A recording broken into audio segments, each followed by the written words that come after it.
we're talking about. Carly Payne, heavily involved in her church, sports, helping her friends all the time. This little girl that you see us wearing all these blue bracelets all the time at softball events, everything else. And I also like to say thank you to ABC Park. Hello, everyone. Welcome inside the Red Earth Production Studios for this edition of YBMcast, Youth Baseball Talk, powered by Game 7 Baseball. Game7baseball.com. He did that very well. See how that works? I didn't know you was going to I'm pitching and you're hitting them. I did that, but normally I just get the .com. I know. And then I saw that little pause. I saw the eyes, and I was like, I know what I'm doing here. I got this. I keep pitching and he keeps hitting them out of the park. Yeah, I mean, that's what you do, right? Yeah, if I put a swing on it, it's going to get hit. Yeah. I don't know if it always gets hit far, but it will get hit. I do have good bat-to-ball skills. There it is, right there. So, Game 7 Baseball, fall ball right around the corner, right after Labor Day. Check it out, game7baseball.com. Get your team registered. Go play some fall ball. Have some fun with it. I mean, and that's we're going to talk about our fall ball priorities this segment. But first, before I get into that, I want to share a couple things. October 14th, we're going to be out live streaming with Prime Sports Midwest. They got a big bat demo coming up October 14th. Put that on your calendar. That's going to be a lot of fun. There'll be more information coming out. So if you want to check out a bat, be a great place, great opportunity to do it. October 14th, Prime Sports Midwest bat demo.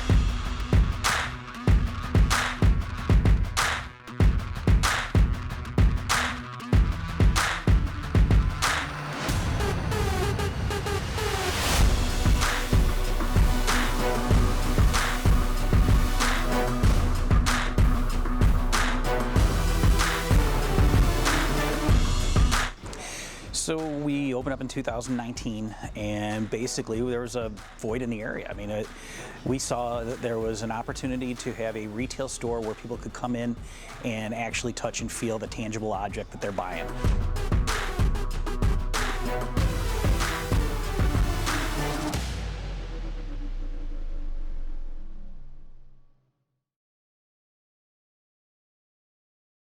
Yeah, down in Fenton, right? Fenton. 1550 Ocello Drive. Yeah, I didn't know if you were supposed to add that in there, so I Champions wanted to make Village. Sure. I just saw that they had posted on their website that new Atlas coming out too, that they just dropped. I wonder if that's going to be out there getting bat tested. So well, they'll have Rawlings and Easton, DeMarini and Louisville and Marucci, Victus. Oh, I'm sure they're going to have it all. I mean, they have a great assortment. Who has that new hype bat? Who is that? I believe that's a Rawlings. Is it a Rawlings? I think it's Rawlings hype. Okay. It's like flames on it or something orange. Well, like it's weird. Orange red. That deep orange. Yeah, it's a good looking bat. Rawlings. I think that's the hottest one. I've seen. Yeah, I've seen it. I've seen some kids using it.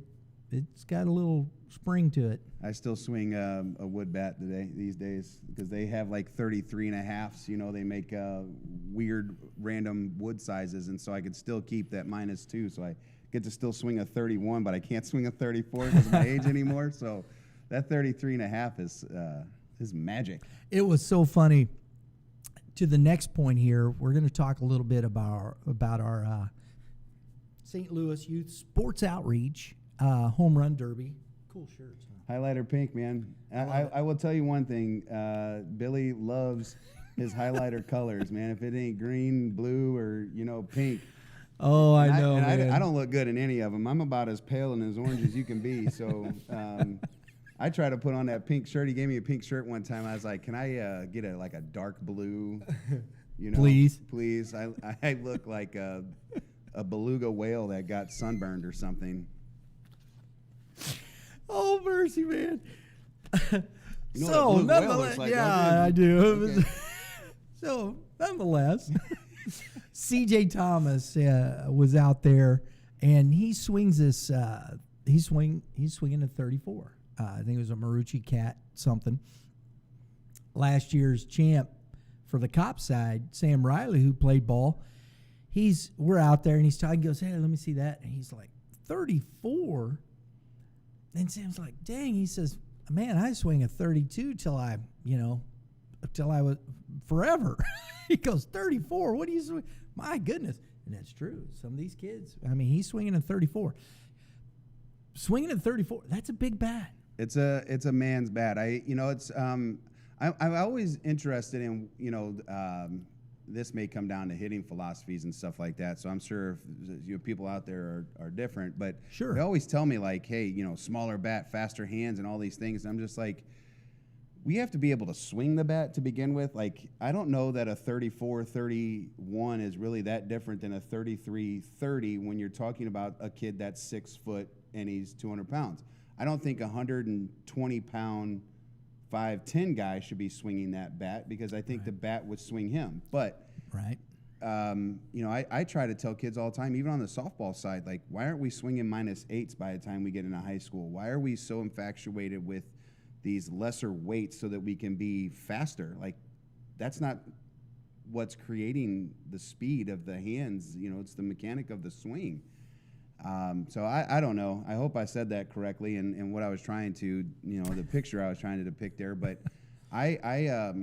if I could, I would swing a 34, 32. I have swung a 35-inch bat. Easton used to make an aluminum that was 35, and I had swung 35 wood. I'm 6 foot tall. I was also a strong person, so I could manage to swing a big bat like that. Yeah. But I put a 33 in my hand, and I tell you, it took me a long time to figure out how to hit. Losing that 2 inches mattered because I wasn't thinking about, I still have to take that sweet spot to the ball. Yeah. I forgot about doing that. Yeah. But I don't think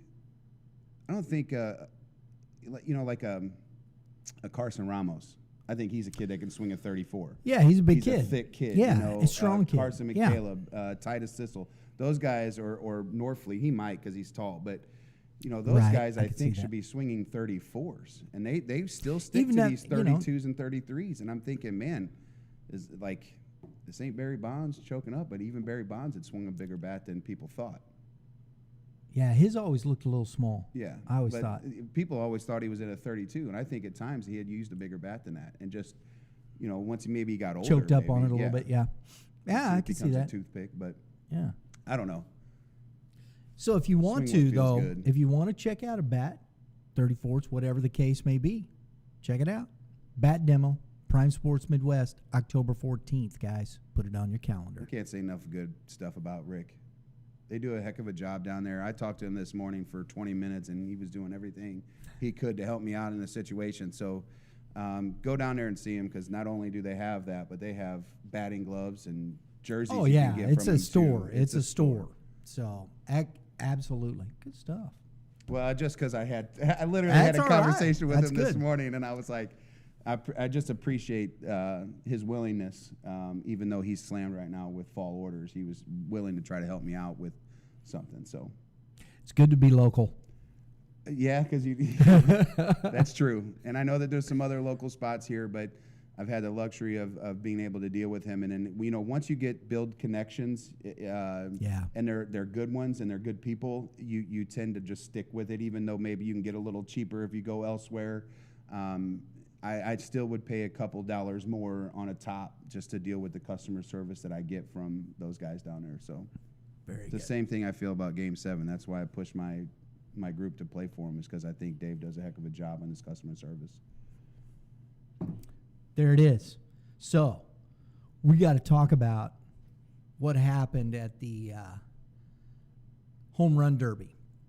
Last few years been about the dudes. We've been doing this and whatnot. I get this message, one of the officers got stuck processing The case. Yeah. I think it was he was processing an apprehension prisoner, whatever the case may be. I don't know what, but that's what it was, right? Don't know if he's going to make, so we moved him to the bottom of the lineup, all right? Well, it was this, that, there were guys, and so the fellas come, they said they had a alternate in this young lady. And it come to the point where we were talking about this in the lineup, and everybody got together, Dave, Billy, Scott, myself, and we're talking about this, and they're like, look, I said, well, it's X amount of time. What do we do? We're getting ready to start the deal. He's not there. We just need, do we move him down? What do we, well, let's just go with the alternate. All right, that's what we did. This young lady, Ella Smith, and she was an alternate. She wasn't even originally in the Derby. Ella Smith, and so we start the Derby, and we start with the ladies. And the two officers that were in the last year, Catherine Weiss and Courtney Olson, they did much better this year. Courtney hit one out. She laughed. She says, "Hey, I had one more than last year." I was like, there you go. That's progress. Love it, man. Yeah. I love it. That's And they worked at 100% it. better than the year before. Absolutely. It was a lot of fun. The two young ladies, Kelsey Coons and Carly McCreary. Carly hit 7 in her first round. I think Kelsey hit 5. But then Ella comes up. She had 15 home runs in the first round.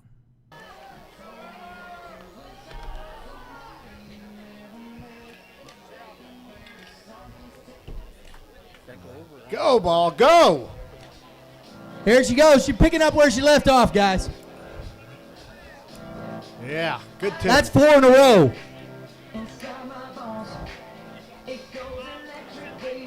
Makes you want to get out there and dance, Oh. don't it, Dave? Not quite. The song. There it is.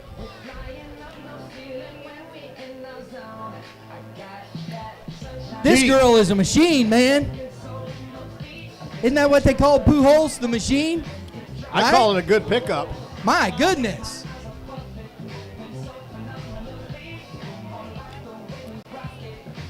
Time! This girl can hit. Jimmy,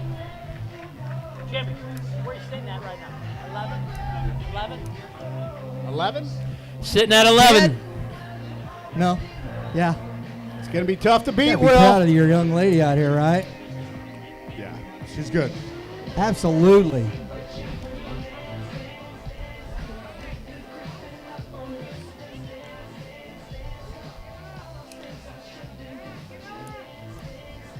There it is. There, deep. And another. And another.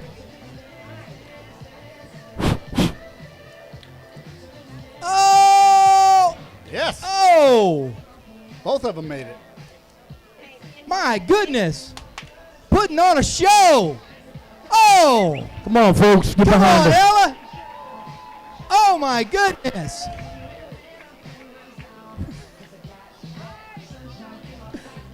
Oh! Oh! There's another one. Nice! Oh, my goodness. That got out. That Very got out. nice! Jimmy. 25. Woo! And that was the best of the first round for the kids. I was like, dang. And you watched her hit, and I was like, wow, what's going on here? This girl can swing the bat.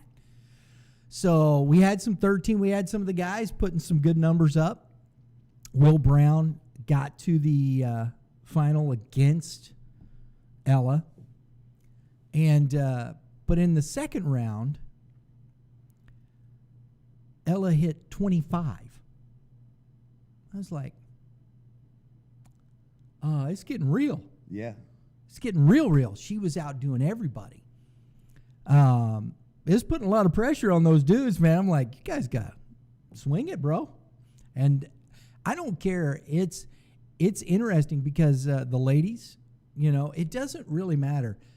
To hit a home run, I don't care how much the distance of the fence is, because I thought Will Brown, who was in the finals against Ella, hit the ball hard. I mean, this kid hits line drives. He can swing the bat. Michael Wolf, same thing.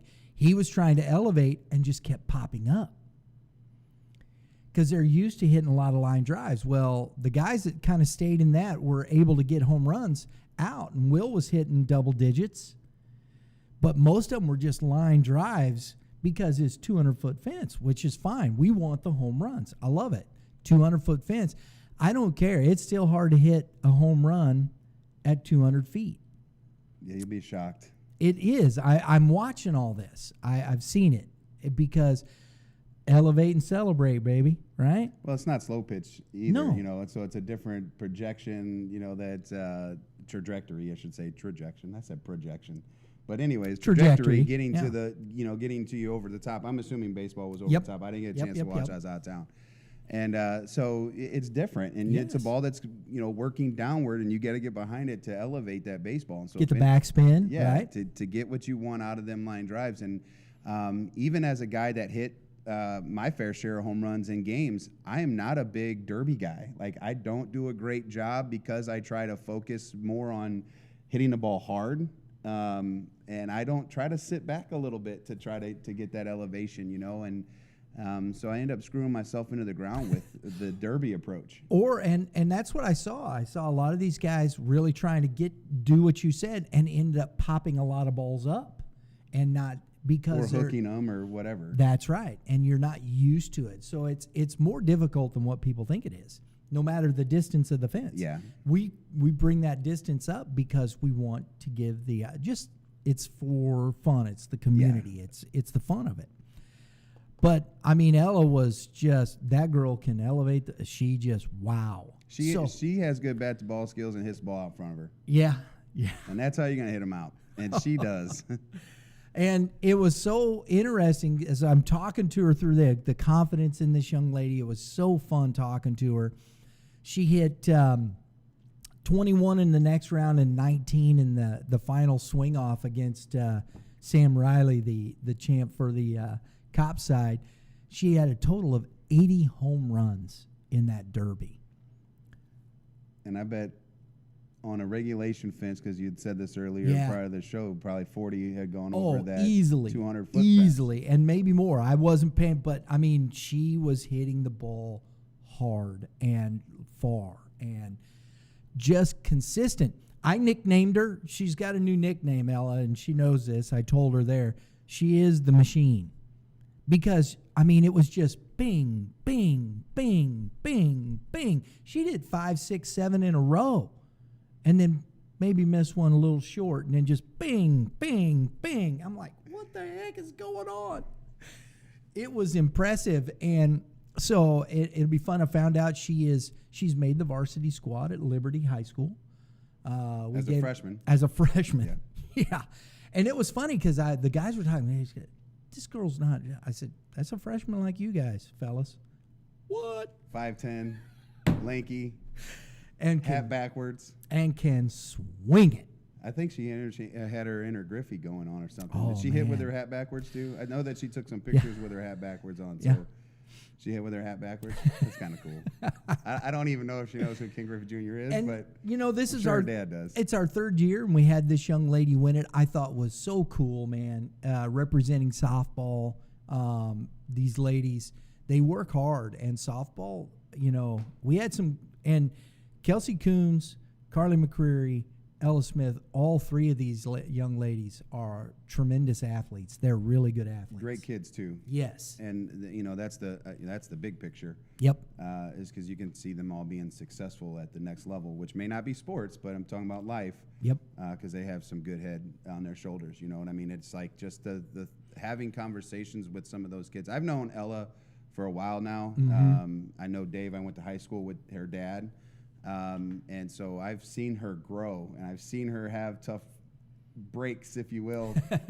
We talked about it before the show, is that she did have a lot of injuries as a youth player. But man, she's done nothing but compete, and she competes very hard at the game. You just have to really appreciate that. And then now it shows. You know, now she's got some bragging rights over some dudes. How many did a police officer hit that won? Did he hit more than 80? No, but he was up there. Riley can hit, man. He just bing, bing. He's the same way. I think he had 20 in one round. He was at 17, 19, stuff like that. So he was close to 80. Oh, yeah. But he was swinging it. You got a 14-year-old kid who just went And out he's and dusted finally, he's everybody. just like, this girl's for real. She's the champ, man. That's it. Well, it comes down to, like, if you just watch today's Derby and then all of a sudden everything just stops. You know, if you hit a couple and it's like, all right, you know, you're giggling, and then all of a sudden somebody goes, wow, then everybody just, like, stops doing what they're doing, whether they're putting their phones down or stops talking about whatever, and then they just start watching. And then when you got people's attention, that's cool, too. And plus, she was an alternate, you know, so it's kind of like, I know, right? You know, got nothing to lose. Let me just swing out of my shoes and just let's send them. But The machine. The machine. I Ella thought Smith, the machine. All right, I thought you was going to give her like a De La Cruz, like an Ella De La Cruz instead of Ellie. No. Because he's been such We're not Reds fans around here, dude. We're Cardinal fans. You got to be a baseball fan. I'm a baseball Then fan. you understand Ellie De La Cruz. Oh, I do. Yeah, so then I you gotta do, just appreciate the but young man. Number She 44. hit like the machine. Okay, that's fine. Know what I'm saying? Yep, Hear me barking, dog? yep, All right. gotcha. Checking the cash. Thanks to, again, to Billy Mayhall, Scott Collette, his group over there that put on this event. They do a great job. Look, if you're looking for a youth sports organization to, you know, they're always looking for equipment, you know, gently used, whatever you can do to bring over to the facility. I know it's 9424 Everman, I believe it is, 9242. Shoot, I should have got the address. It's in Overland. It is in Overland. No, And actually, it is Overland, isn't it? Yeah, I think so. I could look real quick if you'd like. Nah, go to or- the Facebook page. Yeah, I go was to gonna go say to go- Billy's Facebook, St. Louis Youth Sports Outreach. Go there. All the information's there. You can check it out. They have their website as well. You can search that. Find out how to, if you've got some equipment that's just laying around the house that is in still really good shape. Hey, it's a great opportunity because they get that to kids that don't have necessarily the funds to buy those bats, to put those things in place. And they do a great job of, and not only that, they do a lot of other good things in the community. Yep. It's really cool. Trade up too, like they have things where, you know, they have kids that have gear, they'll bring their gear in, Right. and they can trade in some gear. You know, and Yes. so you could do that too. Because if you're growing, Yeah, right? and that happens. Obviously, you know, that 13 through 15 year age group, you have that 1 year -5. You don't have any other year for that. So you have 1 year of bat, and he'll help you out, take care of you. But obviously, you have to trade in some of your stuff. We also do have a drop box at the hitting zone. Oh, cool. So Yeah. we fill up quite often at the hitting zone in O'Fallon. So if you're St. Charles County and you want to drop something off, swing by, and he comes and picks it up as he sometimes drives home from his job to his house. So we have a place there for you as well. It's not as big as what he has over there in Overland, but everything he takes ends up going back there, or you know, he goes, takes it to his house and sends it out from there. So Outstanding. So, good stuff. Let's get into our second topic here, fall ball priorities. You know, I think this is the interesting part. I think fall ball should be just fun. You know, it's football season. Everybody enjoys watching football. Go to support your school. If you're playing another sport, if you're playing football, if you're playing soccer, you know, do it. If you want to get in and play with your buddies and just get some swings, go do it. You know, that's fine too. That's why I say if you got a 20-man roster, that's probably pretty good. yeah, we utilize our rosters because of the same. We have kids that are, you know, some of our 14-year-old kids. You might have that weird birth year where you might have just started high school, so you have to Right, deal with right. that. you know, the 12, 13, you start to see it. I know that we have youth soccer and 8, 9, 10-year old, but you start to see it really impact rosters at 12U. Like you start seeing 12U, like kids are missing often or majority of the fall because of, you know, football or soccer or hockey, whatever you might have out there. So for me, this whole fall thing is just, let's just keep playing a little bit of the, you know, stick and ball kind of thing and have a lot of fun doing it. It's stressful on coaches. Right. Because we are trying to put together these big rosters, and when you're talking about having 20 dudes on there, you're hitting roster. You can't exactly play 9, bat 9 at 11 years old. I mean, you can, but you're not going to. If you got 12 or 13 kids, you know, get some reps. Just have some fun. Play some ball. And utilize rosters, set egos aside, put 2 teams together. It's not a whole lot of coaching going on then anyways, because it needs to be stress-free if you're playing. But for coaches, if you've got a team and you've gone through the tryouts, what should fall be about? Number one, I think you should develop a strategy or a development strategy, a strategy for developing the players. Do you even know what kind of player they are, who they are, where they're at in their development? I think that is awfully important, especially if you've added 2, 3, maybe 4 kids. Yeah, half roster. I mean, even adding 1 or 2 kids. I mean, it changes some of the dynamics because trust always has to be earned. I think about fall as the same way we did when I coached college sports. Is what is the fall about at that level? It is getting to know each other. It is getting to, you know, the middle infield needs to feel each other on how ground balls, how do you throw in certain, you know, double play situations. All of these things need to be figured out now because you only have a short time to do this. And then because then you have, winter? You know, you don't have the opportunity to get a bunch of reps through the winter. Well, and 2, okay, and I get you on that because you're talking about another level up. I'm talking about just the 8, 9, 10, 11, you, 12, 13, 14. I get it. And, you know, on that side of it, I understand. And that should be where you're at. But if we're talking about just youth coaches, what are you talking about? What's a development strategy? And I love the thought process of what you put there because I still think that can be because where are kids supposed to go on the field? And can you have a few practices? Practice more. Take the opportunity.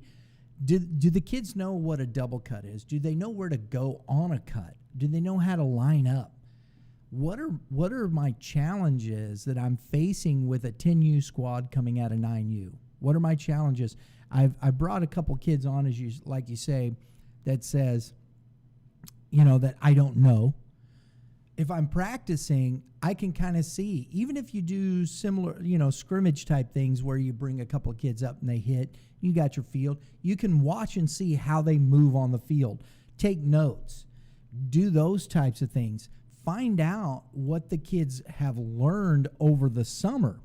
Because that was one of the things I always did with our segments on Saturdays. I'm asking these 9, 10, 11-year-olds, hey, what are you learning? And honestly, I was always getting a pretty good answer about what they're learning, about hitting and whatnot. But the one thing I didn't see that much of or hear much of was the fielding side of it. There was mechanics, hitting, some running and things like that.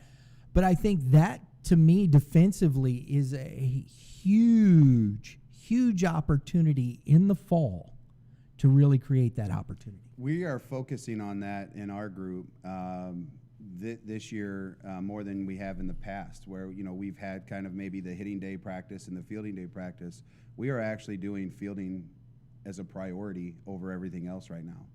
And so that's because and you start to get to my level, the high school level that I'm coaching now, I have to still coach stuff. Then this is what's, you know, listening to you, I'm thinking to myself, I still have to do that even at the high school level because they haven't spent the ages from 10 to 14 years old figuring that out. You know what I mean? So now I'm having to go back and making sure they understand double cuts and these kinds of things, the things that you can control. Fall, the mindset is we should practice like you're talking about, develop the infield skills, because those are reps that can carry now into winter, because you do have space in winter to do infield work. So you're getting almost like it feels like a 2-for-1, if you will, through working the fall and then winter through that process.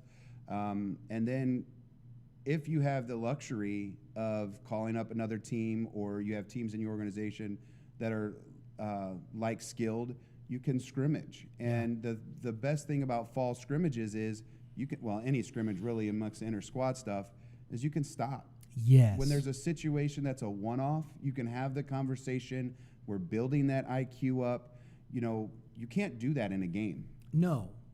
You could talk about it after the inning or after the game, but 95% of the time, most of those kids are forgetting. Right. I agree. What are you talking about, Coach? I don't. If you got it recorded, which is nice, because I've had ice cream since then, Coach. Come on, a brain freeze and it's gone. You do have the ability of drawing up a video or whatever, and you can go back to this when you're in your practice setting or your indoor practices. I know this is what one of our coaches does, is they will record some of the things that happen like this and snip that thing and have conversations about it. What could we have done? What did we do right? What did we do wrong? What is the thought press next time?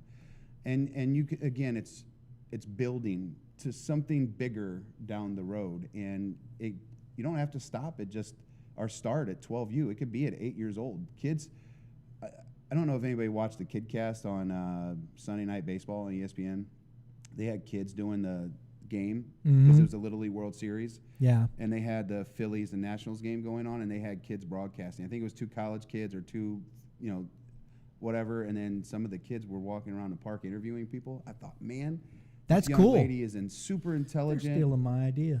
Well, I'm just telling you this. I couldn't turn it off because I was so impressed with how they were managing the game and then the information. Mm-hmm. We can give the information. Not everybody processes it quickly, but if we keep practicing it, it eventually will happen. And I think that's the structure for fall. And I agree, because that you get the opportunities, you can practice field space. We always talk about in the, we get where everybody's like, oh, we got to get outside. You can get outside right now. Well, you could definitely get outside right now because ain't nobody practicing. Hey, listen, I understand it's hot. Shoot, dude. I play. We had 2 days in football in Chandler, Arizona. Come on, I'll talk to you about it. That's hydrate. You don't have to be out there for very long. And you know what? This ain't going to stick around forever. It'll be warm through the end of October. There'll be field space. You have more opportunity to get on a field in the fall than you do in the early spring. Yeah, because not every league is doing, 30-something different leagues. Well, just weather, right? Well, yeah. Well, sometimes it's Missouri, so every year is a little bit different. But I've noticed the last few falls, it's extremely hot in the middle of September. And that's okay. And maybe it's not hot. It's the sun. It's the 4 or 5 o'clock sun, beating down on you, and it's 85, 89. It feels hotter, but no. I look at just the parks, the local parks, the OCACs, Chesterfields. They don't have 180 teams doing league right now. So the league availability is less so that you can have more field rental space. High schools aren't playing baseball right now. You know what? You're going to play in the summertime, in the heat, go out, practice, hydrate, teach the kids what it is to hydrate. You can bring the towels. You can do the same things.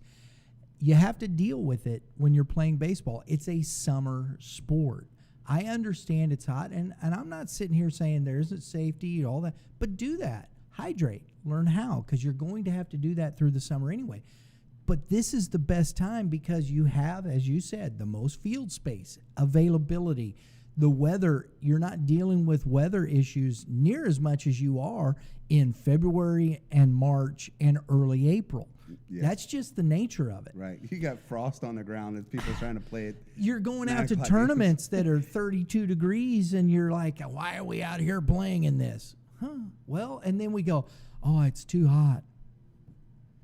Oh, come on, man. I want to add just a little bit. I know this is off topic.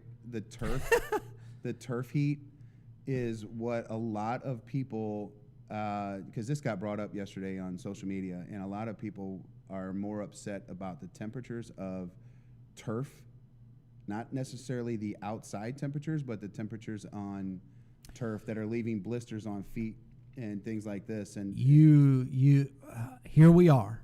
And if I'm sorry, I'm going to say this. I just, to me, what are we going to gripe about next?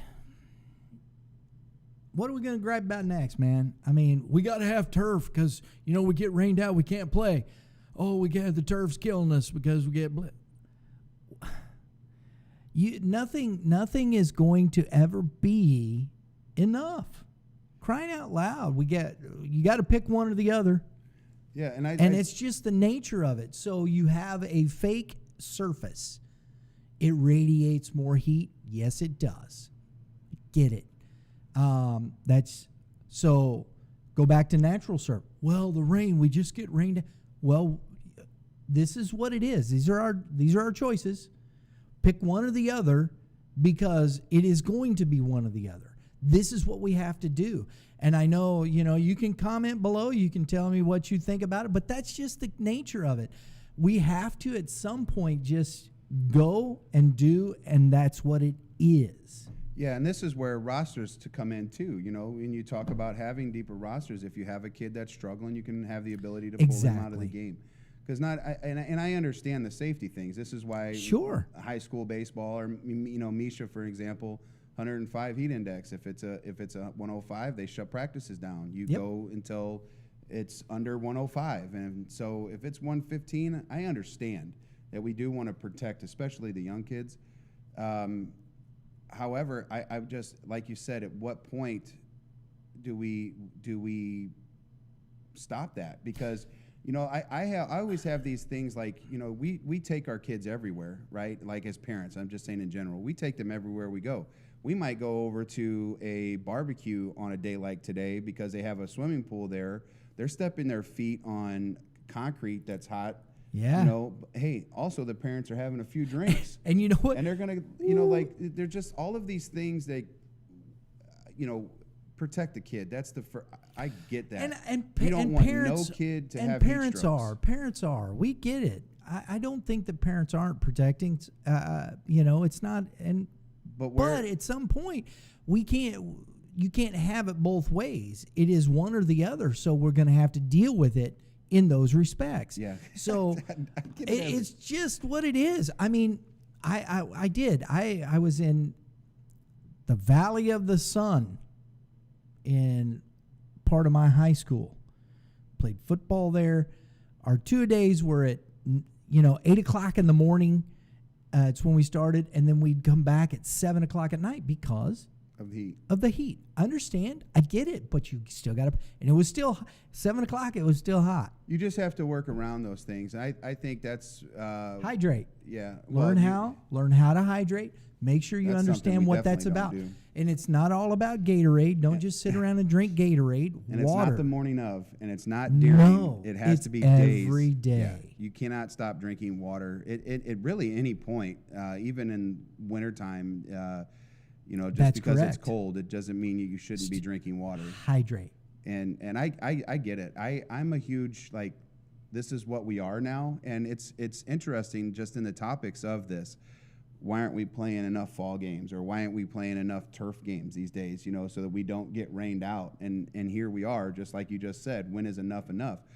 As a coach, I'm getting told we need to play more turf so we don't get rained out, but then I'm getting told, well, my kid needs to do this, this, and that. And I'm like, well, I'm not going to hurt your kid. I'm going to protect the athlete.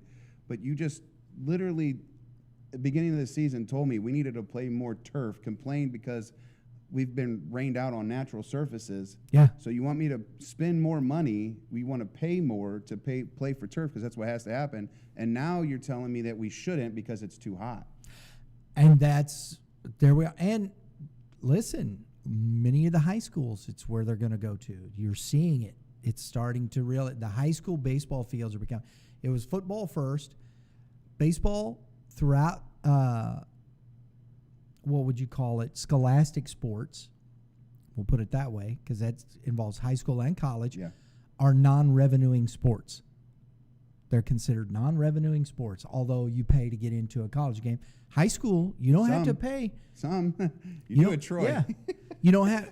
Well, and now why? They got Because turf. they got the turf. Well, they've and always that's. paid. But you're going to go that way, and there you have it. So I don't think it's a bad thing. We got way off topic, didn't we?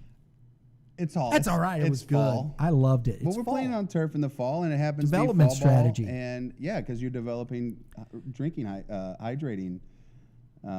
Because and we talked about that. We talked about all of it in that respect. You're developing a strategy for you as yourself as a coach, for your players, getting to know them, and then how are we keeping the fall ball fun and focused on reps?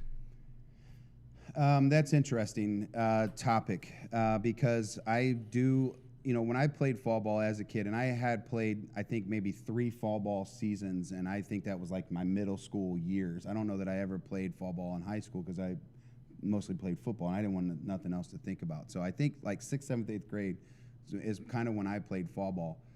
I don't remember anything other than having fun. I don't know if we even practiced then because most of the kids played ABC football at ABC Yeah. or soccer. I think we just got together on the weekends and kids threw like 1 inning at a time, and we got through the games. And like you said, afterwards, even in middle school, we still had pizzas at the concession stands. The coaches would let us run the park, as a group, So I don't remember fall ball being so serious. Now, granted, when I stepped on the field, I wanted to compete. So I still wanted to make sure that I wasn't just, so I wanted to still compete while I was on the field, but I didn't give away at bats, but I just didn't care as much either. I think there's something here. To me, this is something I think about because you're having practice and you should, and I think the practice what we talked about, and if you can, and I think you should develop a practice strategy, a practice structure and schedule. Move through it. Understand and know what you're trying to accomplish. Set things in motion. If you need parents to help you to move things, to keep things moving to where the kids don't get stagnant and bored and start just going and drooping. Especially young. Yeah, and keep them moving. And then at the end of it, man, turn it into a sandlot game. Right? I watched something cool on the internet. Just a sandlot game. On social media. It's cool and corny at the same thing, but I love what the coach's thought process is, and he's a friend of mine. That I've known this family for a while, and it's a independent rec team, kind of a borderline AA team, whatever. And Coach Cowling went out there and was throwing water balloons at him at the end of practice. It was hot. Oh, that's So killer. they were tossing water And they're balloons, swinging and it? they're a 10, Yeah. and they're a 10U team, and part of that's corny because of my ego thing, but I also loved it in the No, same that's sense because the fun. kids loved it, and not only did the kids love it, but the coach loved doing it, and so Yeah. it made an enjoyment watching that. So Coach Cowling out there for the Bucks 10U team, hats off to you for trying to make the best out of the warm weather. So, but then again, that's how you end up practice. It's fun, I've seen coaches when certain things happen take pies to the face, and Coach Mayer's team that he's had with his kids, those kids eat that stuff up because it is not like that at the high school level. It gets so much more serious, and so have as much fun as you can, especially at 8, 9, 10, because as we are competing against now hockey and football and soccer, you're starting to see St. Louis SC become big, and soccer's big here in St. Louis again. We have to compete with that. If we want kids to continue to play baseball, we have to have fun at some point. And to your point, we had this. I had this conversation, because Cole Chambers, young man you're very aware of. Oh yeah. Not only is he a really good baseball player, but he's a really good soccer player, from what I understand. And I was talking with Kevin Mulder about that, and he said he looked at that and he said, this young man probably could go either way. He says, we hope he stays on the baseball side, but there you go. There's one of your athletes that could go. He's an exceptional soccer player, and he's a keeper, and he's gonna get paid in soccer. You can see that how they market soccer. Yeah. and what colleges pay for keepers. And in Gotcha. the baseball side of things, it's very tough to get a full ride scholarship. Absolutely. And he is a D1 baseball player. He is a D1 soccer Wow. keeper. There you go. And he's a Right. freshman in high school. Yeah. I think his sister's actually a little better. So she's like 12, 13 years old. I'm just throwing that out there, and I'm going to send this to their parents and make sure Cole sees this. So I might snip this and Instagram him. He's going to be mad. I'm sure I'm going to get something. Cole's a dude, but his sisters, it's a good athletic family. Wow. So look out for those two. That's fun. And I call her P. Diddy, but Peyton and Cool. Geez. Those are two kids to watch in this area. That's outstanding. Good stuff, 4 bro. years. Did you get to number 3? Yeah, that was number 3. Having Okay. fun. Having fun. Focused on the kid. Focused Okay. on fun. I just wanted to make sure we got Focused there on because that fun. one was my favorite when you sent me the pre-show notes. Yeah. I was like, that one to me was, I think, what's fall about. It has yeah. to be. You have to make practice fun. It's got take the stress away because we just spent all summer, and for youth, it's March to July. Yeah. We just got through the stress of tryouts. We're getting through the stress as a coach of building your team, your budgets. Let it be fun. Make sure we remain competitive though, because otherwise it's just a waste of time. Yeah, and I love the balloon deal. That's killer. Also, you can create opportunities in the practice. Hey, I'm awarding. We're gonna play a sandlot game after this. You guys, we'll pick up some teams, and whoever I deem doing well in practice, the guys that I see are standing out in practice, be the captain. You're the captain. And set some things. Just have a sandlot game. I think there's opportunities just to have some fun. Sometimes that reward is bigger than the little $12 ring that you're going to get. And I'm not, anybody out there, whatever, the directors of tournaments. But being able to be in charge of something, do you? I'm realize, the captain here. Yeah, well, but then they have to make the decisions on who to pick, and the feelings become real because do you pick friends or who's the last guy getting picked? And so now, like, you have all of these emotions going on in like 10 seconds. So it kind of motivates the guy that got picked last, hopefully. And then the guy that gets picked first might not always be the best guy on the team. He might be bad that day. And so it's interesting to now these kids have to be put in like a little coach's shoes. And as a coach, are you standing back and watching the dynamics of this, and where's your team?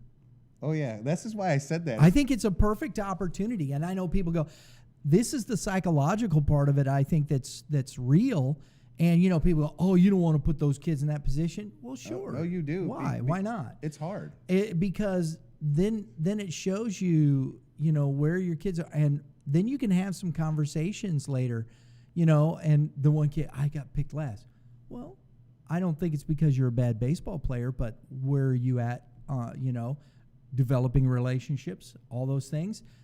And it doesn't force the kids, and I don't want to put this in a place where it forces kids to do that, or coach will say, no, I don't want those, saying I'm just going to put but the kid that gets picked last still goes, coach must not like me.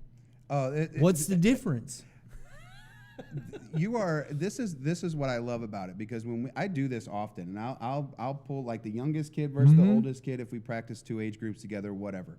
And we practice a lot. Like my 16s and 18U teams will practice a lot together, and some of my 18U will pick my 16U kids, and it's like, why are you picking them over like your buddy here? Sometimes it's talent, sometimes it's like who's available, whatever.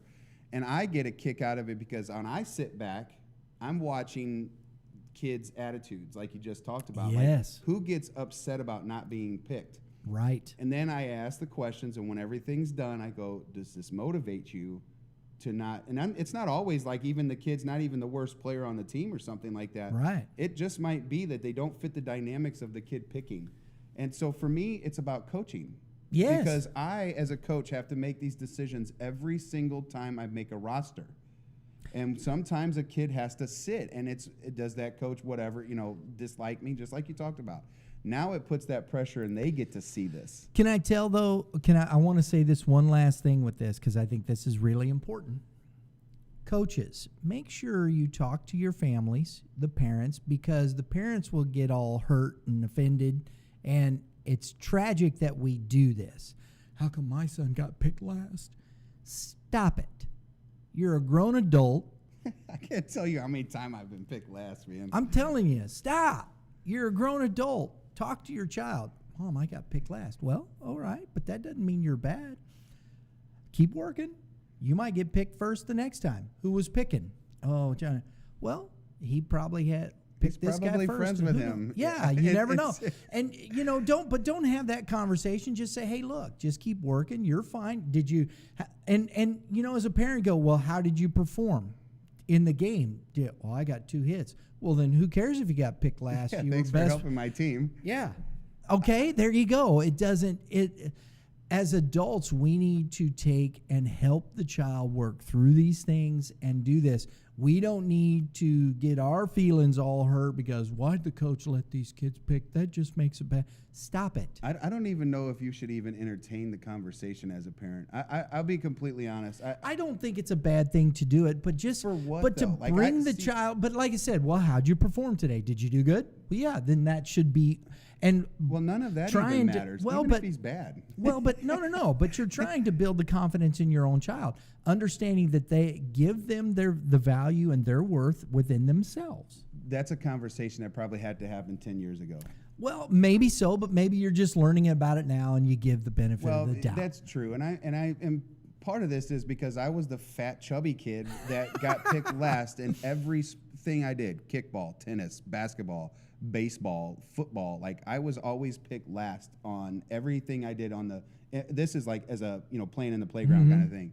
I was always picked last. Never did I look at that, and I just would smile. I'd just wait my turn, and then I'd hit a 3-pointer, and they'd be like, "Oh, he can can play." And so for me, if I have to have this conversation with my kid, I'm going, let it motivate you. That's all Yes. I'm saying. I don't want to coddle the situation because really it's almost irrelevant. You were picked. But in the end, let's were just be adults. Yeah, you were picked to play. You got lucky to be picked. How about that?